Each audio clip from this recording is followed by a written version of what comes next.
Most music businesses fail for the exact same reason why so many small businesses stall. It's because the founder is a very skilled technician, shall we say. They're amazing at what they do, but they just never learned the foundations of business. They were never taught how to be an entrepreneur, how to conduct business, how to build systems, how to do all of these other complex things. They are amazing at what they do. Think about it. Producers, they really bring people's ideas and dreams to life. You have studio owners that also kind of do the same thing, or educators that help people achieve their dream results. And while these people have an amazing skill and an amazing, I won't say gift, because I don't really believe in talent. I believe that, people really have to put in the work for their skills. But whilst they're just amazing at what they do, they struggle at business. And then ultimately, of course, that leads to things not going so well. This could be inconsistent income, a struggle to stay consistent with things, or just finding that they're really trading their time for money and they struggle to grow because obviously a business is extremely chaotic. And this is kind of all based off of a book that I read recently called The E-Myth. So the E-Myth is centered around the fact that there are three roles inside every business.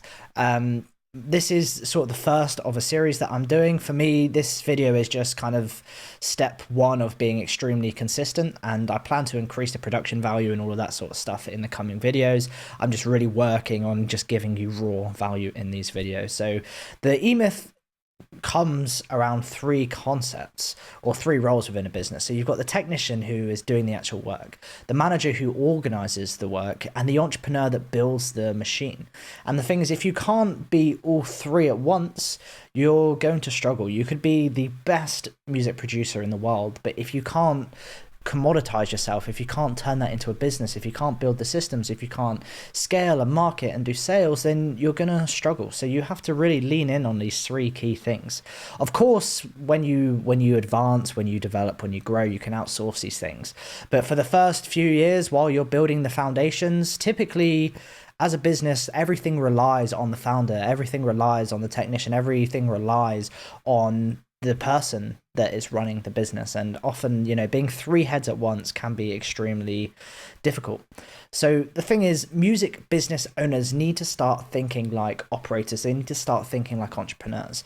This means systems, offers, marketing, sales, audience focus, and all else in between. And of course, I know that you probably think that I'm speaking the obvious, but there's so much more to these things that you might even know.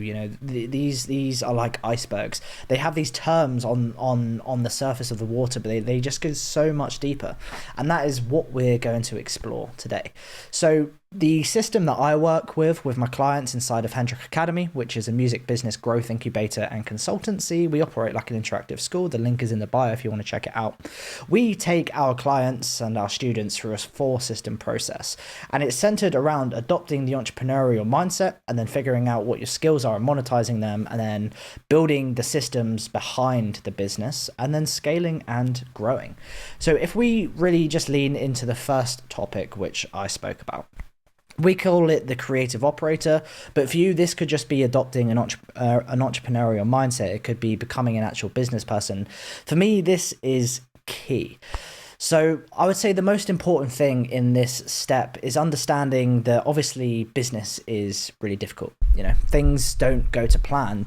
And most of the time you're finding yourself relying solely on yourself, which is why you need to turn your brain into a place that can handle all of this chaos, into a place that can make this stuff happen. You need to be of reasonable health, ideally going to sleep and waking up at the same time every day for your circadian rhythm, and accepting that there's modern technology out there. There's AI, there's all of these amazing tools which can be destructive for the music industry. I'm fully on side with that viewpoint, but at the same time you can use AI for super powerful ideation and testing and everything else in between. So the AI tool that I'm going to recommend to you today is Claude.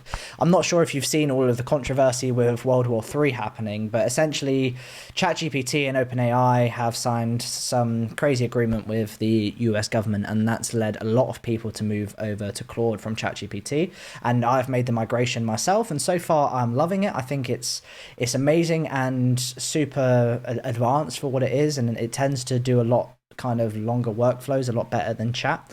But with AI, you want to be super careful that you kind of use it as brain steroids. You want to be able to expand upon your own ideas, because the thing is, as soon as you start leaning on AI for creation and leaning on AI for ideas, then it kind of depletes your brain power. I think there's actually studies that it genuinely fries your brain.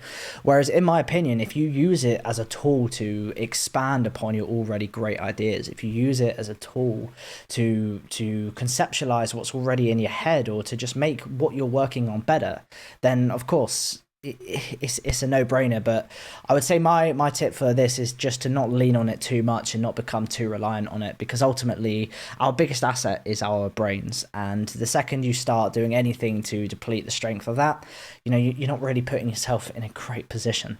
So once you've adopted an entrepreneurial mindset, which I will be going into greater depth in coming videos, and you've kind of adapted to the tools that are out there that can also help you develop this mindset, you want to start thinking about what your skills are and how you can monetize them, how you can package them. So there's a framework called the Ikigai framework, and it's Japanese, I believe, and I don't really necessarily know the origins of it, but it's all centered around placing what you are good at, what you love, what the world needs, and what people will pay for. If you can find some kind of middle overlap, then that is your Ikigai. So for me, my skills are building businesses, my skills are entrepreneurship, and a lot of kind of business focused things. And then I'm also a musician. I work with music businesses. I study at the Abbey Road Institute, studying music production and studio engineering. So you can kind of tell that the music industry and music in general is what I really, really love. And then business is also what I really love, and it's also what I'm good at.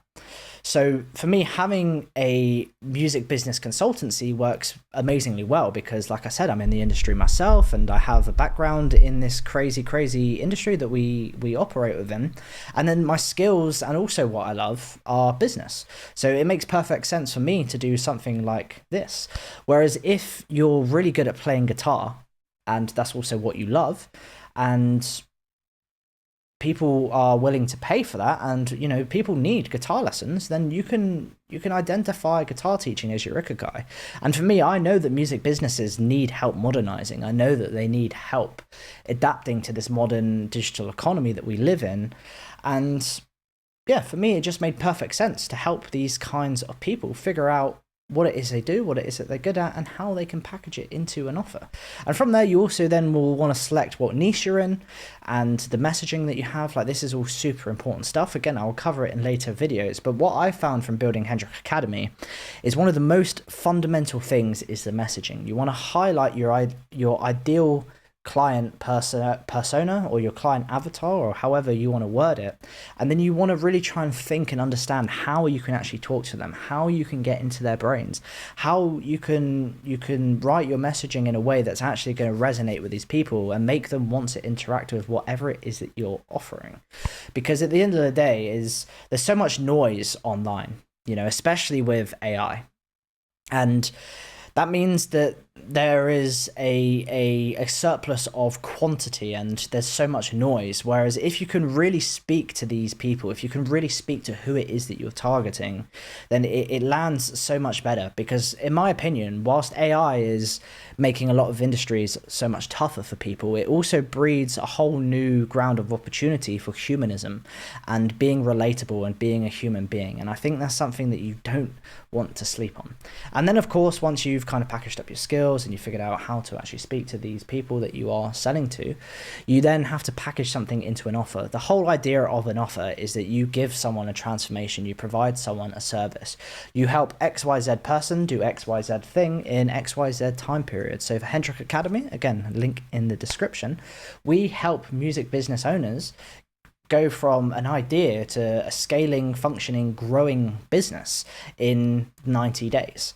So if you can, whilst I guess our kind of avoiding pain situation is having to go through loads of guesswork, having to figure out on by themselves, wasting loads of time, wasting loads of money, and burning out and everything else in between. So if you can kind of build the offer upon what it is that you know people are struggling with, because pain points are huge. Again, we will cover all of this in depth in another video. For me, this is just kind of like an overview video of what is to come. Then you will do exceedingly well.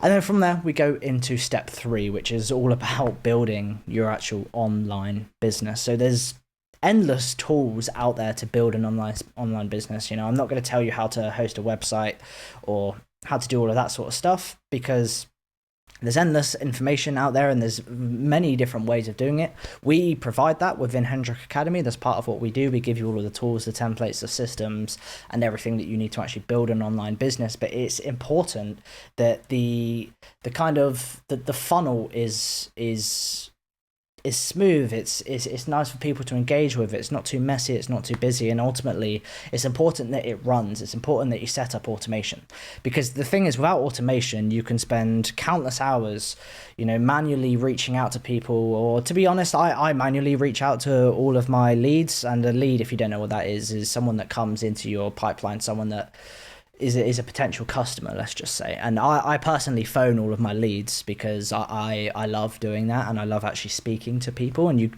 I don't necessarily always love automated outreach, but for things like booking confirmation, if someone wanted to book a call with you, or for automating setting up your contact list, or setting up, you could do cold outreach. Perhaps you see on Instagram people say like comment for XYZ, and then that's automated and then something gets sent. But what I'm trying to say is automations are key, because they basically buy you so much brain power back. And if you build out systems, if you build out funnels correctly, it's a bit of a headache getting it all set up unless you have the correct support like you do in Hendrick Academy. Once it's built, it's built. And if you've built it properly, then it just saves you so much brain power. And all of these just complex things don't fill up your brain, they don't fill up your bandwidth, which is obviously exactly what you want. So this is the third step. You have to take your idea, your conceptualized idea, your offer, your messaging, all else in between, and then build it into an offer, into a platform, into a landing page that people can view and engage with. And that's how you bring your customers from out in the public into your ecosystem.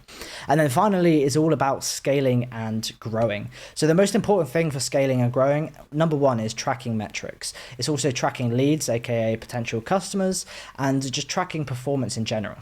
From there, I would say the biggest key thing for scaling and growing any kind of music business is all about personal brand, especially in 2026, especially with AI, especially when robots can do all of these crazy things. If you actually have a personal brand that people can resonate with, that people connect with, then you're going to do so much better than if you just have a faceless brand promoting AI services or whatever. So yeah, I think putting your personality out there and online, whilst it is scary, that's kind of like one of the key things that you have to do right now. And also in scaling or growing, you have to make content. Like I said, you really have to push content, and that's something that I'll throw my hands up, I'm probably the least consistent with content, and that's kind of my biggest bottleneck at the minute, which is exactly why I'm here. And from there you can then, the views that your content gains is called traffic, right? So you have organic traffic, which is you posting content and people viewing your content organically, and then you have paid traffic or cold traffic, which is ads. Ads are super important, especially if you're starting out, because at the end of the day, if you don't have a following, then it's going to be very difficult for customers to discover you. And also, if you run ads without making content, people might see your ad, but then they'll click on your account, and then there's nothing for them to connect with, to resonate with. There's nothing out there that makes them trust you, which is why pairing organic and paid traffic is super essential. Because then it also means that if you set the ads up right, then the ads target people that have watched your videos, which means they're already kind of interacting with you. And it's just an amazing synergy, which again we teach in Hendrick Academy. And from there, you want to really sharpen your sales skills. I know in music, a lot of creative people, the last thing they want to be thinking about is sales, but it is super, super, super important. You don't have to understand it on like an insanely corporate level, and you don't have to understand it in like a manipulative, tactical way, but you have to understand that sales is all about identifying the pain that people have and identifying that the struggle that they're having, and positioning yourself as being the person that can fix that, positioning yourself as being the person that can solve their pain. And I don't mean lying to them and convincing them that you can solve all of their problems, because that's not ethically right. I mean, you're throwing them a hand, you're giving them help. Whether if you're a producer and someone has an amazing idea for music but they just really can't bring it to life and they can't get it to sound professional, then that is what you're doing. You're helping them solve that pain of bringing their music to life. And if you don't understand what I'm saying or you have any questions, of course, just drop a comment and I'll happily get back to you and answer that with anything that you're stuck with. So I hope that these 4 steps have been kind of useful. Maybe I've just been blabbing. This is kind of my first off-the-cuff video in a long time. But what I'm trying to say is that most people try to grow without building a foundation, right? They think that they can just grind harder, but then of course that leads to burning out or plateauing. They don't understand that you have to position yourself as an entrepreneur. You have to set things up correctly as a business.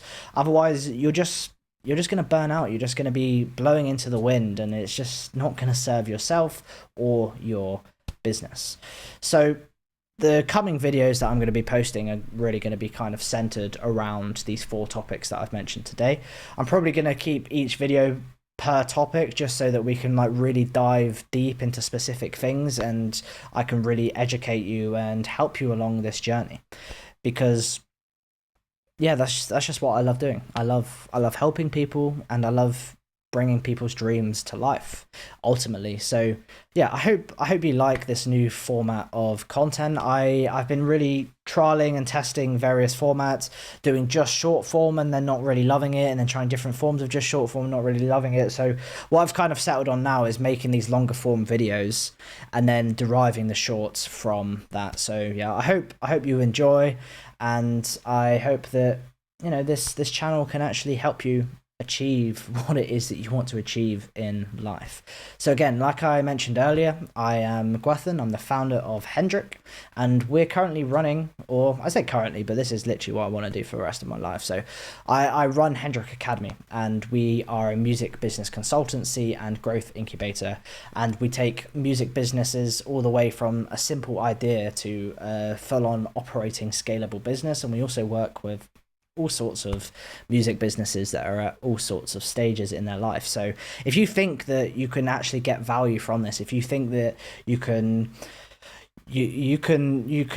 take the leap and start actually working on your business because it's difficult, and you think that you're in a position where you can finally actually take this dream and make it real life, then click the link in the description and apply. I would love to speak to you, and I would love to help you. So I'm going to wrap this video up here. I'm going to stop waffling. I think we're at like the 18-minute mark. And yeah, I'm really excited for what this year has to bring, and I'm really excited to get back into putting more effort into content and really getting this off the ground, you know, because my like I said, my biggest bottleneck is that I've just had so much going on in life that I just haven't had the brain power or the bandwidth to create content. And now I have that brain power, now I have that content, I'm ready to just go all in and, you know, help you guys. So if you're watching this, thank you very much. I appreciate the fact that you've sat here and listened to me speak for nearly 20 minutes, and I hope that you have a great evening, a great day, wherever it is that you are in the world. So my name is Gwethan, you are amazing, and I'll see you in the next video. Goodbye.